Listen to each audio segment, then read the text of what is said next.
لا ریب فیہ ھدی للمتقین کہ اس کتاب کے من جانب اللہ ہونے میں کوئی شک نہیں ہے، جو متقیوں کے لیے سامان ہدایت ہے۔ اس وقت دنیا میں بسنے والے 850 کروڑ انسان، ان کا سب سے بڑا مسئلہ یہ ہے کہ ان میں سے اکثریت نعمت ہدایت سے محروم ہے۔ اس لیے کہ ایک اندازے کے مطابق اس وقت روئے زمین پر مسلمانوں کی تعداد تقریباً 24 سے 25% ہے۔ اگر ہم 850 کروڑ کو 25 میں تقسیم کرتے ہیں تو مسلمانوں کی تعداد تقریباً 212 کروڑ ہوتی ہے۔ اس کا مطلب یہ ہے کہ 212 کروڑ انسان یہ نعمت ہدایت سے مالا مال ہے۔ اس کے مقابلے میں 600 کروڑ 650 کروڑ کے قریب 638 کروڑ انسان اب بھی ہدایت کی نعمت سے محروم ہے۔ میں اور آپ اللہ کا جتنا بھی شکر ادا کرے کم ہے کہ اللہ رب العزت نے یہ نعمت مجھے اور آپ کو بغیر مانگے عطا فرمائی، اس لیے کہ کسی کو مسلمان گھرانے میں پیدا کرنا یہ کسی کے ہاتھ میں نہیں ہے، یہ اللہ کے قبض قدرت میں ہے کہ کس کو انسان کی صورت میں وجود بخشے اور کسے مسلمان گھرانے میں پیدا کرے۔ تو اللہ نے ہمیں انسان بھی بنایا اور مسلمان گھرانے میں بھی پیدا کیا۔ مزید ایک نعمت مجھ پر اور آپ پر یہ ہوئی کہ اللہ رب العزت نے فتنوں کے اس تاریک دور میں ہمیں ان لوگوں میں شامل کیا جو اب بھی کتاب اللہ سے وابستگی کو اپنے لیے باعث سعادت سمجھتے ہیں، ورنہ 212 کروڑ مسلمانوں میں بھی بڑا طبقہ ایسا ہے جو کتاب اللہ سے دور ہو چکا ہے، اس کو کتاب اللہ سے کوئی مطلب نہیں، نہ انہیں قرآن کی تلاوت آتی ہے اور نہ انہیں قرآن پڑھنے کی فکر ہے۔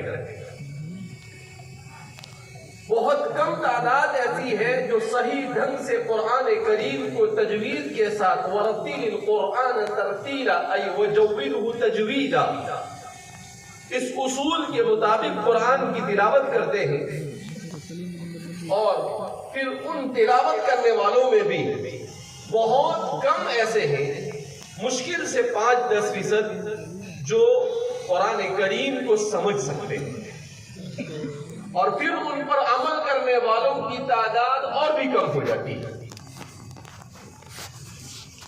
جبکہ قرآن کریم ایک ایسی نعمت ہے کہ اس سے بڑھ کر اور کوئی نعمت دنیا میں نہیں ہو سکتی۔ جب سے اللہ رب العزت نے کائنات کو پیدا کیا اس وقت سے لے کر آج تک قرآن کریم سے زیادہ بابرکت نعمت حضرت انسان کو عطا نہیں کی ہے۔ امام طبری رحمۃ اللہ علیہ جنہوں نے تفسیر طبری لکھی ہے، تاریخ طبری لکھی ہے، اور بھی بہت ساری کتابیں لکھی ہیں کئی جلدوں میں، وہ کہتے ہیں کہ ہم نے کتاب اللہ کو اپنا حرز جا بنایا، یعنی کتاب اللہ سے اپنے آپ کو وابستہ کیا، قرآن کے پڑھنے، قرآن کے سمجھنے اور قرآن پر عمل کرنے کو ہم نے ترجیح دی۔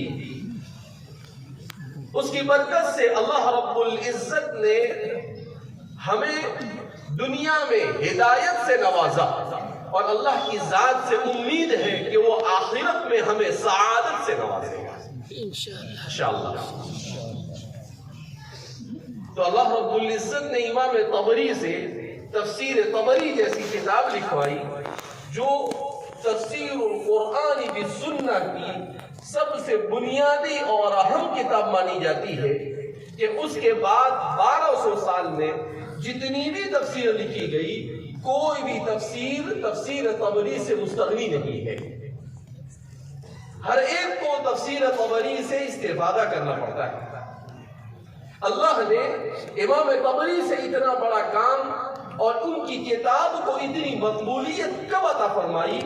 جب امام طبری نے اللہ کی کتاب سے ٹوٹ کر محبت کی، جب امام طبری نے اللہ کی کتاب کو اپنی صلاحیتوں کا میدان بنایا کہ میں اپنے علم کو کہاں استعمال کروں، کہا اللہ کی کتاب کو سمجھنے اور سمجھانے میں اپنے علم کو اپنے عمل کو کہاں استعمال کروں۔ انہوں نے اپنا سب کچھ کتاب اللہ کے لیے وقف کیا، تو اللہ نے کہا جو میری کتاب کے لیے اپنے آپ کو وقف کرے گا میں اسے قیامت تک کے زندہ رکھوں گا۔ قیامت تک کے امام طبری کا نام لیا جاتا رہے گا، اور جب بھی ان کا نام لیا جائے گا تو کہے گا کہنے والا رحمت اللہ علیہ، اللہ کی رحمتیں ہوں پر۔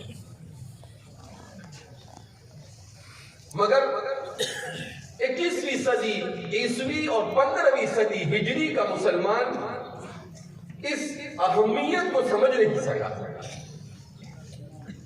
آج کا مسلمان یہ سمجھتا ہے کہ مجھے نہ قرآن کی ضرورت ہے العیاذ باللہ، وہ یہ سمجھتا ہے نہ مجھے علم دین کی ضرورت ہے، وہ یہ سمجھتا ہے مجھے نہ تو سنت رسول کی ضرورت ہے، وہ یہ سمجھتا ہے کہ اگر مجھے کسی چیز کی ضرورت ہے تو وہ ضرورت ہے پیسے کی، مجھے ضرورت ہے تعیش والی زندگی گزارنے کی، مجھے ضرورت ہے اچھے اچھے کھانے کھا کر اپنا پیٹ بھرنے کی، اور حلال اور حرام کی تمیز کے بغیر اپنا جیب اور اپنا تجوری بھرنے کی۔ اس کے علاوہ ایک بڑا طبقہ مسلمانوں کا وہ ہے جو کسی چیز کو اپنی زندگی کا مقصد بنا چکا ہے۔ اس کا انجام کیا ہوا؟ اس کا انجام یہ ہوا کہ جب ہم نے اللہ کی کتاب سے محبت نہیں کی تو اس کا مطلب یہ ہے کہ ہم نے اللہ سے محبت نہیں کی، کیونکہ کتاب اللہ سے محبت، قرآن کریم سے عشق اور محبت کا مطلب اللہ سے محبت کرنا ہے، کیونکہ قرآن یہ اللہ کا کلام ہے، اور اللہ کے کلام سے محبت کرنا اللہ سے محبت کرنے کے مترادف ہے۔ حضرات صحابہ کرام رضوان اللہ تعالیٰ عنہم اجمعین کی سربلندی کا راز کیا تھا؟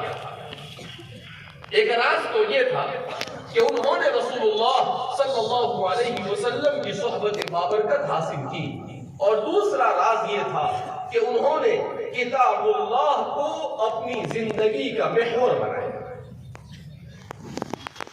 سیدنا حضرت اکرمہ ابن ابی جہل، یعنی باپ تو ابو جہل ہے مگر بیٹے کو اللہ رب العزت اسلام کی نعمت سے سرفراز فرماتے ہیں، وہ اسلام لاتے ہیں۔ بڑا دلچسپ واقعہ ہے ان کے اسلام لانے کا کہ فتح مکہ کے موقع پر تمام لوگ سرنڈر ہو گئے۔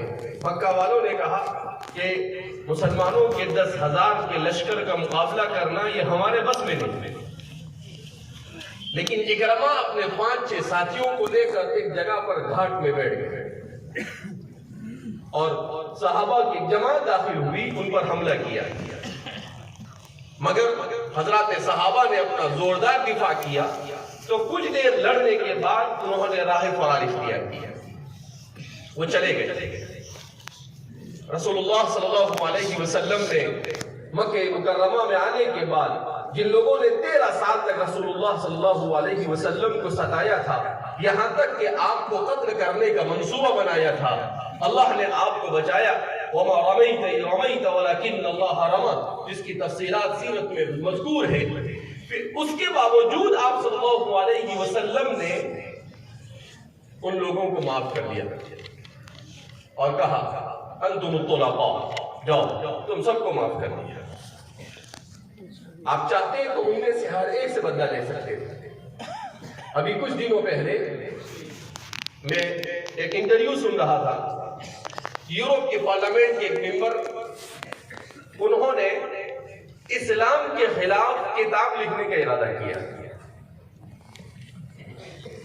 تو ظاہر سی بات ہے کہ اسلام کے خلاف کتاب لکھنا ہے تو سب سے پہلے قرآن کو پڑھنا پڑے گا. انہوں نے قرآن کو پڑھنا شروع کیا کہ قرآن میں غلطیاں پکڑی جائے، قرآن کریم کے اندر میں خامیاں بتائی جائے، اس پر اعتراضات کیے جائے. مگر وہ پڑھے لکھے اور ذہین آدمی تھے، ان کے ذہن میں قرآن کو پڑھتے پڑھتے پڑھتے ان کا دل پگھل گیا. انہوں نے ایک مسلمان اسکالر سے رابطہ کیا کہ قرآن کے فلاں فلاں جگہ ہیں جو مجھے سمجھ میں نہیں آ رہی ہے، میں اسے کیسے سمجھوں. تو وہ اسلامیات کے پروفیسر تھے، تو وہ کہتے ہیں کہ انہوں نے مجھ سے کہا کہ آپ قرآن کریم کو پڑھیے، سمجھیے، مگر مستشرقین اور اورینٹلسٹ لوگوں کی کتابوں سے قرآن کو مت پڑھیے. اس لیے کہ اگر کوئی آدمی اپنی آنکھوں پر کالا چشمہ لگائے تو اس سے ساری دنیا کیسی نظر آتی ہے؟ کالی نظر آتی ہے. جن لوگوں نے قرآن، جو مسلمان نہیں ہوئے اور قرآن کریم پر کام کیا، تو انہوں نے قرآن کریم پر غلط انداز میں کام کیا.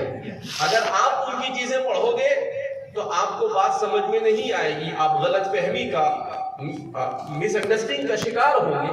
لہذا آپ مسلمانوں کی لکھی ہوئی کتابوں کا مطالعہ کریں. وہ کہتے ہیں کہ مجھے ان کی یہ بات بہت پسند آئی اور میں نے ایسا ہی کیا. کچھ دن کے بعد ایک رات میں بیٹھا تھا تو میرے دل نے مجھ سے، میں اپنے دل سے بات کرنے لگا، جی میں بات کرنے لگا.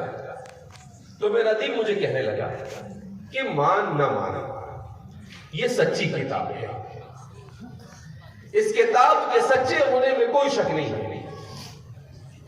فوراً میرے ذہن میں سوال آیا کہ اگر یہ سچی کتاب ہے تو کیوں نہ میں اس پر ایمان لے آؤں. تو فرماتے ہیں کہ میں نے اسی وقت فیصلہ کیا کہ مجھے مسلمان ہو جانا ہے. اس کے بعد دوسرے دن میں نے اسلام قبول کر لیا، اور اسلام قبول کرنے کے بعد جب میں نے اعلان کیا تو میں ممبر آف پارلیمنٹ، ہزاروں دھمکیاں آئی مجھے کہ ہم تمہیں مار دیں گے، تمہاری بیوی کے ساتھ ایسا کریں گے، تمہارے بچے کون سی اسکول میں پڑھتے ہیں ہمیں معلوم ہے، ہم وہاں سے اٹھا لیں گے انہیں، اور طرح طرح کی دھمکیاں دی. لیکن میں نے ان سے کہہ دیا کہ ایک چیز کو میں نے بہت پڑھنے کے بعد، 3 سال کا مطالعہ کرنے کے بعد میں اس نتیجے پر پہنچا ہوں کہ زندگی میں اگر کوئی چیز سمجھ کر میں نے کی ہے تو وہ اسلام قبول کیا ہے. اس سے پہلے میں عیسائی تھا تو مجھے کچھ سمجھ میں نہیں آتا تھا، عیسائی گھرانے میں پیدا ہو گیا تو اندھادھند اس کی تعلیمات پر عمل کیا. کچھ سوال کیا تو پادریوں نے مجھے کوئی صحیح جواب دیا نہیں. مگر قرآن اور اسلام پہلی وہ چیز ہے میری زندگی میں جس کو میں نے مکمل سمجھا ہے. اب چاہے جان جائے، چاہے خاندان جائے، چاہے سب کچھ قربان ہو جائے، مگر میں اسلام کو چھوڑ سکتا نہیں. مسلمان ہو گئے ہو، ان کا انٹرویو سنا پھر میں نے. تو ایک وہ آدمی جو ابھی نئے اسلام میں داخل ہوئے، وہ کہتے ہیں کہ جب قرآن کریم کو میں پڑھتا ہوں تو میرے تن بدن میں عجیب سی روحانیت محسوس ہوتی ہے. اور پھر مسلمانوں کو ایک عجیب نصیحت کی اس بندے نے، انہوں نے کہا کہ قرآن کریم کو ہر کس و ناقص کے لیے قرآن کا سمجھنا آسان نہیں ہے. تو میں مسلمانوں سے یہ کہوں گا کہ وہ قرآن کو سمجھنے سے پہلے رسول اللہ صلی اللہ علیہ وسلم کی سیرت طیبہ کا تفصیل سے مطالعہ کریں. یعنی جس بات کو بڑے بڑے علماء بیان کرتے ہیں، ایک نیا اسلام میں داخل ہونے والا کہتا ہے کہ جب آپ مکمل سیرت کو پڑھ لو حضور کی. کیوں کہ آپ صلی اللہ علیہ وسلم کی سیرت دراصل قرآن کریم کا پریکٹیکلی اور عملی نمونہ ہے. اس کے بعد آپ قرآن کریم کو بہت سوچ سمجھ کر پڑھو، تب آپ کو قرآن کریم میں لذت محسوس ہوگی۔ تو آج اچھا اب وہ کیا کر رہے ہیں؟ ان سے سوال کیا آخر میں انٹرویو کرنے والے نے کہ اس وقت آپ کیا کر رہے ہیں؟ تو عجیب جواب دیا انہوں نے کہا اس وقت میں یورپ کی بڑی بڑی یونیورسٹیوں اور کالجوں میں جا کر اسلام پر لیکچر دیتا ہوں، اور اسلام کے سلسلے میں جو غلط فہمیاں ہماری سوسائٹی اور معاشرے میں پھیلائی گئی ہے ان غلط فہمیوں کو دور کرنے کی کوشش کرتا ہوں، اور میں نے یہ تہیہ کیا ہے کہ میں موت تک کی خدمت انجام دیتا رہوں۔ یہ ہے اسلام اور یہ ہے قرآن، کہ قرآن کو جب ایک ایسا انسان جس کی زبان عربی نہیں ہے اس نے دوسری لینگویج میں انگریزی زبان میں قرآن کریم کو سمجھا، اس کے بعد اگر اس پر یہ اثر ہوا، تو اگر ہم قرآن کریم کو عربی سمجھنے کے بعد سمجھ کر پڑھے تو ہمارے اوپر اس کی کیا کیفیت طاری ہوگی، اسے بیان نہیں کیا جا سکتا ہے۔ اسی لیے قرآن کریم کے اوپر بہت کام ہوا۔ ابھی مولانا بتا رہے تھے کہ 1000 جلدوں میں امام ابن شاہین حضرت مولانا یوسف صاحب بنوری رحمۃ اللہ علیہ نے اپنی کتاب کے اندر میں لکھا ہے کہ تفسیر قرآن پر سب سے بڑی کتاب جو لکھی گئی ہے اب تک کے میرے اپنے علم کے مطابق وہ ہے ابن شاہین کی تفسیر، جو 1000 جلدوں میں۔ اور ایک جگہ پر میں نے پڑھا تھا علامہ انور شاہ کشمیری رحمۃ اللہ علیہ فرمایا کرتے تھے کہ قرآن کریم کی تفسیر پر ایک اندازے کے مطابق آج سے 100 سال پہلے تک تقریباً 3 لاکھ تفسیریں لکھی جاتی ہیں عربی زبان میں۔ آپ بتا دیتے ہیں کہ میرا اپنا اندازہ یہ ہے کہ 3 لاکھ تفسیریں۔ ابھی 4-5 سال پہلے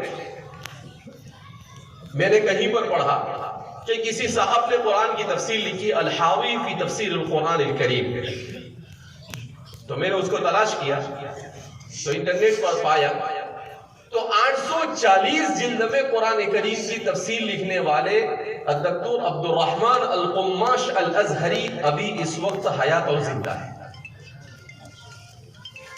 ابھی ہفتہ 10 دن پہلے میں نے ان سے رابطہ کیا کہ شیخ ہمارے یہاں پر قرآن کریم کا مسابقہ ہو رہا ہے، ماشاءاللہ قرآن کریم کی تفسیر پر آپ نے اتنا بڑا کام کیا کہ آج امت قرآن کو پڑھتی نہیں ہے، اور آپ نے 840 جلدوں میں قرآن کریم کی تفسیر لکھی، تو ہم چاہتے ہیں کہ آپ قرآن کریم کی اس مناسبت سے ہمارے یہاں تشریف لائیں، اور آپ کی جو تفسیر ہے 2-3 سال پہلے ہمارا آپ سے رابطہ ہوا تھا، اس میں اور کچھ کمی زیادتی ہوئی ہو تو اس سے مجھے مطلع کر دیں۔